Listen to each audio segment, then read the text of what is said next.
This channel does not promote any violent, harmful, or illegal activities. All content provided by this channel is meant for an educational purpose only. নিষেধাজ্ঞা উপেক্ষা করে নবান্ন অভিযানে অনড় সংগ্রামী যৌথ মঞ্চ। হাইকোর্টের কড়া নির্দেশের পর সংগ্রামী যৌথ মঞ্চকে নবান্ন অভিযানের অনুমতি দেয়নি পুলিশ। তবে পুলিশের অনুমতি না পেলেও কর্মসূচিতে কোনো পরিবর্তন হচ্ছে না। তার মানে তারা তাদের যে কর্মসূচি ছিল সেটাই কি সেই মতো এগোতে চাইছে? আমি সেটাই জানার চেষ্টা করবো। আমাদের রিপোর্টার সুশোভন আমাদের সঙ্গে রয়েছেন সরাসরি। Sushovan. UEM Jaipur is a perfect target for prospective students aspiring for good jobs, good education with future-ready skills. দেখো, সেই কর্মসূচি হবে আজকে দুপুর 12টার সময় হাওড়া স্টেশনে জমায়েত হবে। আর পুলিশের তরফ থেকে আগেই বলে দেওয়া হয়েছে যে যেহেতু হাইকোর্টের নির্দেশ রয়েছে তাই কোথাও কোনো জমায়েত করা যাবে না, পুলিশ কিন্তু ব্যবস্থা নিতে পারে। তার কারণ যেটা দেখানো হয়েছে যে একেবারে সাধারণ মানুষের অসুবিধা হবে, সপ্তাহের প্রথম দিন অফিস যাত্রীদের অসুবিধা হবে, স্কুল পড়ুয়া যারা রয়েছে তাদের অসুবিধা হবে, একটা গুরুত্বপূর্ণ জায়গা হাওড়া, সেই জন্য। আর পুলিশ যেমন হাওড়া স্টেশনেও মোতায়েন রয়েছে, ঠিক একইভাবে বর্তমানে আমি ফরসর রোডে দাঁড়িয়ে রয়েছি। সেখানে তুমি দেখতে পাচ্ছ যে একেবারে প্রায় মানুষের থেকে উচ্চতায় বেশি যে ব্যারিকেড, সেই ব্যারিকেড কিন্তু একটু একটু করে প্রস্তুত হচ্ছে। আর পুলিশের যে সংখ্যা তা কিন্তু চোখে পড়ার মতো। তুমি ফরসর রোডের ছবি দেখলেও রামকৃষ্ণপুর ঘাট, Howrah station, Howrah rail museum, Howrah station, Howrah rail museum অত্যন্ত গুরুত্বপূর্ণ, তার কারণ সেখানেই জমায়েত হওয়ার কথা, সেখানেও পুলিশ রয়েছে।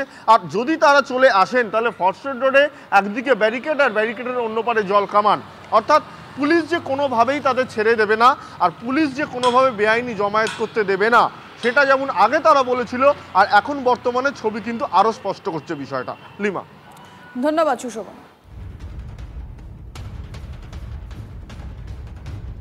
স্টেশন থেকে মিউজিয়াম দিয়ে ফরসর রোড ধরে আমরা নবান্ন অভিমুখে আমাদের সেই রুট সেইভাবেই পুলিশের কাছে ইনফর্ম করা হয়েছে।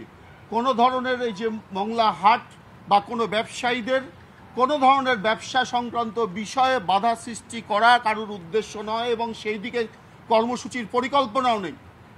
কিন্তু পুলিশ প্রশাসনের পক্ষ থেকে এই আদেশনামায় যে কোর্টের রায় সেটাকে তারা ব্যবহার করছেন, কিন্তু আমাদের রুট, আমাদের লক্ষ্য সেই রাস্তা নয়।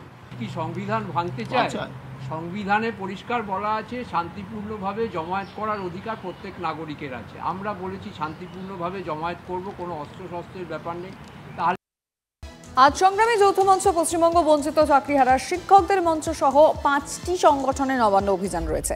বিক্ষোভকারীদের পুলিশ কোনোভাবে হেনস্থা করলে 1 ঘন্টার মধ্যে সেই জায়গায় এসে ধর্নায় বসবেন হুঁশিয়ারি দিয়েছেন শুভেন্দু অধিকারী। গতকাল হাওড়া স্টেশনের ভিআইপি লাউঞ্জে আন্দোলনকারী ও রেল পুলিশের সঙ্গে বৈঠক করলেন শুভেন্দু অধিকারী। যদিও কোনোভাবেই নবান্ন অভিযান করা যাবে না, হাইকোর্টকে রায় ঢাল করে স্পষ্ট জানিয়ে দিয়েছে হাওড়া পুলিশ। বেআইনি জমায়েত করলে আইনি পদক্ষেপের হুঁশিয়ারি পুলিশ সুপারের। নবান্ন অভিযানকে ভণ্ডুল করার জন্য মমতা পুলিশ হাত ধুয়ে নেমেছে।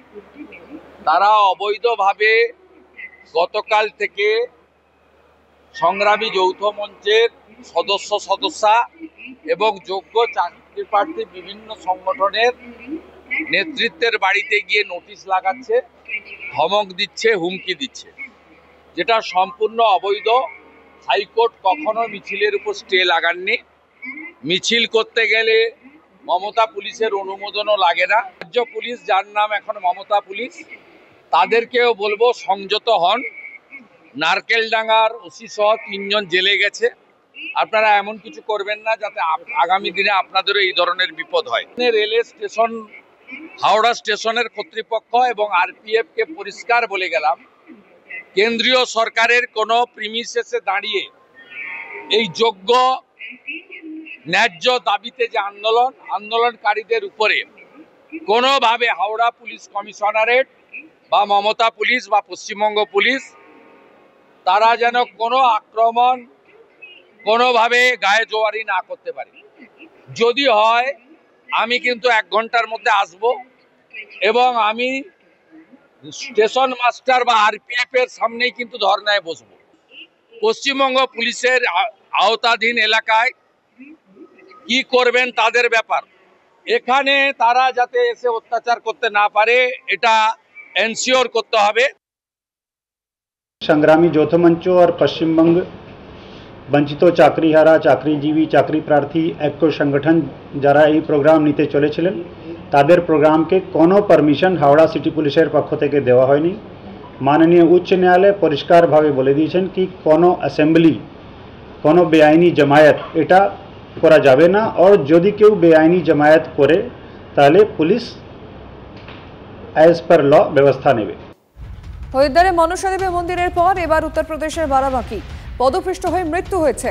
কি ঘটেছে, কি অবস্থা সেখানে, রক্তিমের কাছ থেকে ডিটেল জানবো। রক্তিম, এই মুহূর্তে সবচেয়ে বড় আপডেট, দুজনের মৃত্যু হয়েছে আওড়েশ্বর মহাদেব মন্দিরে দুর্ঘটনায় এবং হায়দ্রাবাদের যে আওড়েশ্বর মন্দির সেখানে গতকাল রাতে জলাভিষেক ছিল, তাদের কাপড় মাস চলছে এবং সেখানে প্রচুর ভক্তের ভিড় ছিল এবং সেখানে হঠাৎ করে একটি বাদর এসে যে বিদ্যুতের তার ছিল সেই তারে পড়ে এবং তার ছিঁড়ে যায় এবং সেখান থেকে বিদ্যুৎস্পৃষ্ট হয়ে বেশ কিছু ভক্ত এবং তারপর হুড়োহুড়ি পড়ে যায় এবং সেখানে দুজন মারা গিয়েছে এবং এখনো পর্যন্ত খবর এবং আহতের সংখ্যা 29 ছাড়িয়েছে।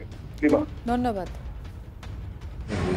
जो कि हैदराबाद के पास में है और वहाँ पर जो कैजुअलिटी हुई थी इलेक्ट्रिक शॉक की, एक तार टूट कर गिर गया था, उसकी वजह से हैदराबाद CSC पर 29 लोग कुल लाए गए थे और त्रिवेदीगंज में 5 CSC है, वहाँ पर 10 लोग लाए गए थे। 10 में से 2 ब्रॉड डेड यहाँ पर रिफ़र जो किए गए हैं उसमें 2 ब्रॉड डेड हैं और बाकी जो रिफ़र किए गए थे त्रिवेदीगंज से यहाँ पर टोटल 4 हैं, वो नॉर्मल हैं, सामान्य हैं, उनका इलाज किया जा रहा है।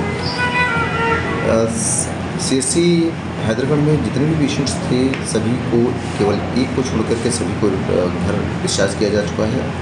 एक को यहाँ रिफ़र किया गया है जिला अस्पताल में, जिसका इलाज चल रहा है, वो भी नॉर्मल है, बाकी की स्थिति सामान्य है।